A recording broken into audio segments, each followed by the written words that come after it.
We share this planet with over 1 million known species of insects. Most of them completely harmless, but some of them absolute killing machines. Today we are diving in on the most deadly bugs known to man.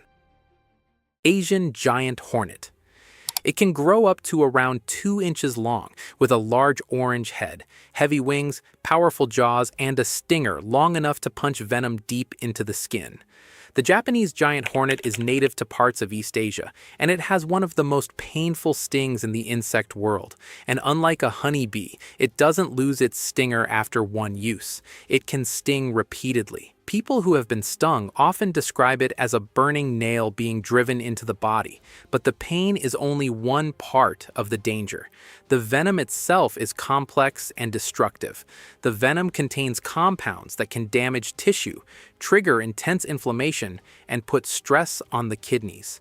In serious cases, especially after multiple stings, victims can experience organ damage, shock, and kidney failure. And if the victim is allergic, even one sting can trigger anaphylaxis, which can become fatal very quickly without emergency treatment. What makes the Asian giant hornet especially intimidating is that they can attack in groups if their nest is threatened. A single hornet is bad. A swarm is a disaster. They are also famous for attacking honeybee colonies. A small group of giant hornets can invade a hive and slaughter thousands of bees, using their jaws to tear them apart. That gives you an idea of what kind of insect this is. It is not just large, it is powerful, aggressive near its nest, and armed with venom that can overwhelm the human body when delivered in enough quantity. This insect looks exactly as dangerous as it is. The assassin caterpillar. Real name Lonomia obliqua. This dangerous caterpillar, it is found mainly in South America, especially Brazil. It is the larval stage of a moth, but before it ever becomes a moth, it spends part of its life as one of the deadliest caterpillars on Earth. The danger comes from the tiny spines covering its body. These bristles are not soft fuzz. They are venom-filled needles, and if someone brushes against the caterpillar, those spines can inject venom directly into the skin. At first, the symptoms may not seem deadly. A victim might feel burning pain, swelling, headache, nausea, and fever. That already sounds bad, but it is only the beginning. The venom can interfere with the body's ability to clot blood. That means the victim can start bleeding internally. The venom can trigger widespread bleeding under the skin, in the gums, in urine, and even around vital organs. In severe cases, the kidneys fail, the brain can bleed, and without medical treatment, the person can die. The assassin caterpillar blends perfectly into tree bark. People collecting firewood, leaning against trees, or working outdoors may touch a cluster of them without realizing it. And they often gather in groups, so one accidental brush can mean dozens of venomous spines entering the skin at once. A tiny caterpillar that kills by making your body bleed from the inside. The blister beetle.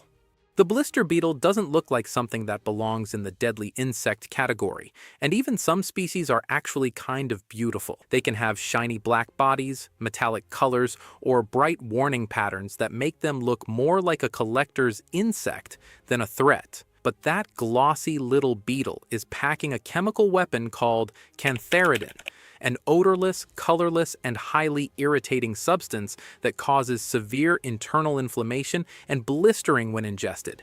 Cantharidin is not something your body handles well. Simple contact on the skin with this toxin is so irritating that it can cause painful blisters. And to no one's surprise, that's how it received the name blister beetle. If the beetle is crushed against your skin, the toxin can leak out and create burns, swelling, and fluid-filled welts. Once inside the body after being consumed, it can cause severe burning in the mouth and throat, vomiting, abdominal pain, bloody urine, kidney damage, organ failure, and in high enough doses, death. The mind-boggling issue is that people used to intentionally consume these insects. Historically, Cantharidin was used in folk medicine and as an aphrodisiac, often under the name Spanish fly. But the line between a dose that causes the effects and a dose that causes poisoning is dangerously thin. There have been real cases where people died after being accidentally exposed to Cantharidin. Even animals aren't safe. Horses can die if blister beetles get crushed into hay and are eaten without anyone noticing. The blister beetle is not aggressive and going to chase you down. But if its toxin somehow gets into your system, this little beetle can turn into a chemical nightmare, the housefly. You've probably swatted at one of these while eating lunch and thought absolutely nothing of it.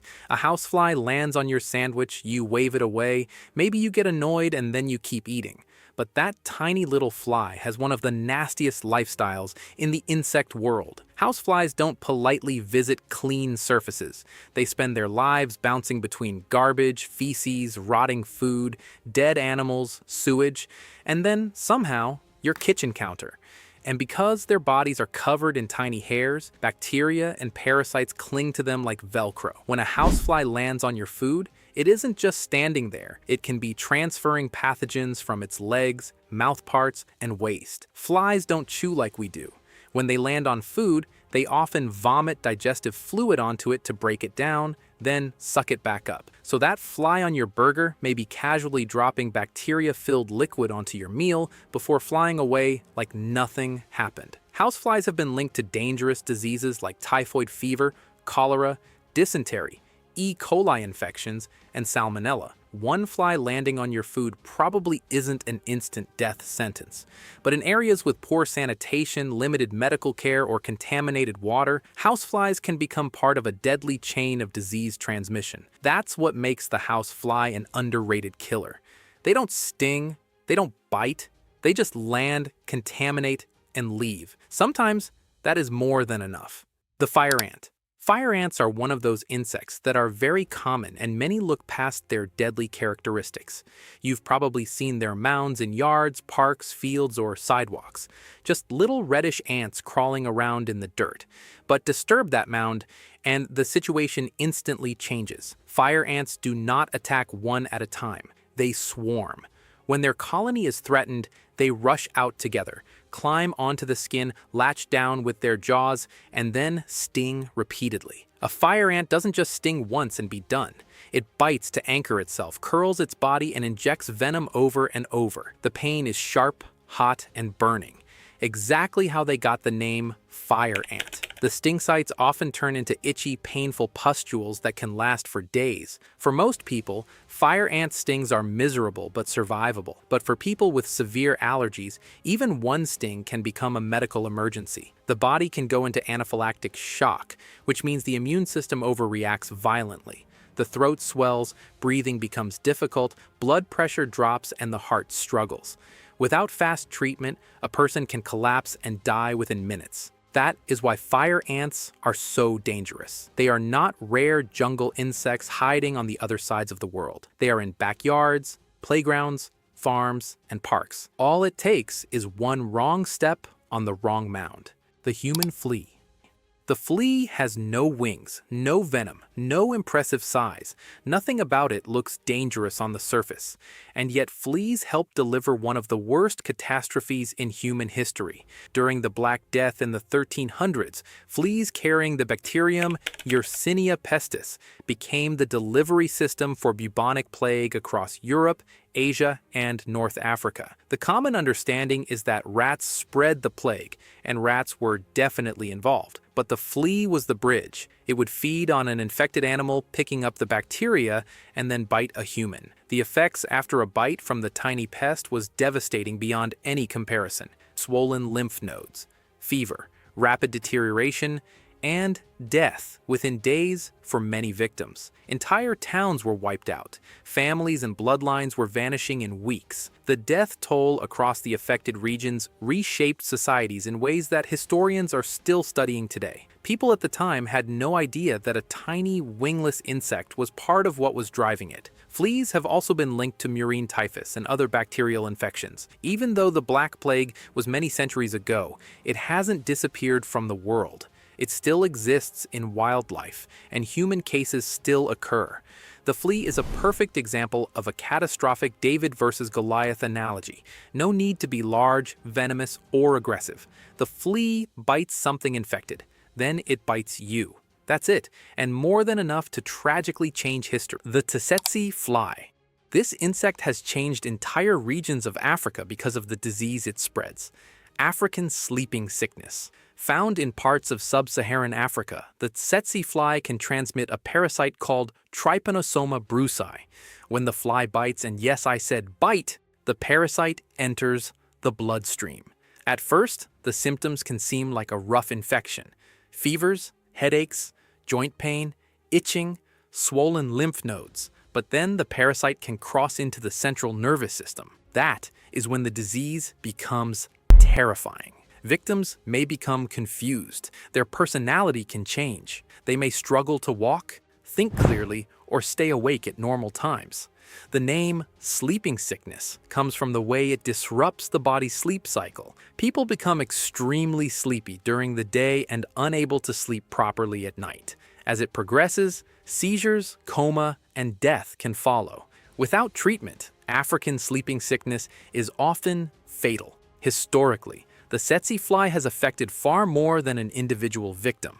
It kills livestock. It limits farming, traveling, and trade. This small biting fly influences where people could live, where animals could survive, where animals could survive, and how societies develop. The Africanized honeybee. Africanized honeybees were created through a hybridization experiment in Brazil during the 1950s. The goal was a bee that could thrive in tropical climates and produce more honey. Instead, what escaped into the wild was a bee that spread rapidly across the Americas and brought a very specific kind of danger with it. The venom itself isn't dramatically more powerful than a regular honeybee sting. That's not the issue. The issue is the behavior. Africanized honeybees are extraordinarily defensive of their colonies. A typical European honeybee hive might send out a small group to respond to a threat. An Africanized colony can mobilize hundreds, sometimes thousands, and they will chase that threat for a significant distance. Running doesn't guarantee escape. Moving fast can actually make them more aggressive. This is called mass envenomation, when the sheer volume of stings overwhelms the body, even in someone with no allergy. Enough venom from enough stings can cause muscle breakdown, kidney failure, and death. People have died from Africanized bee attacks who had never shown any bee allergy in their lives. What makes it so frightening is the speed of escalation. One moment it's quiet. The next, the air is vibrating full of buzzing bees, and every movement draws more of them in. With regular bees, you have a margin for error. With Africanized honeybees, that margin is much, much smaller. When the swarm decides you're the threat, it can become a run for your life, literally. The kissing bug.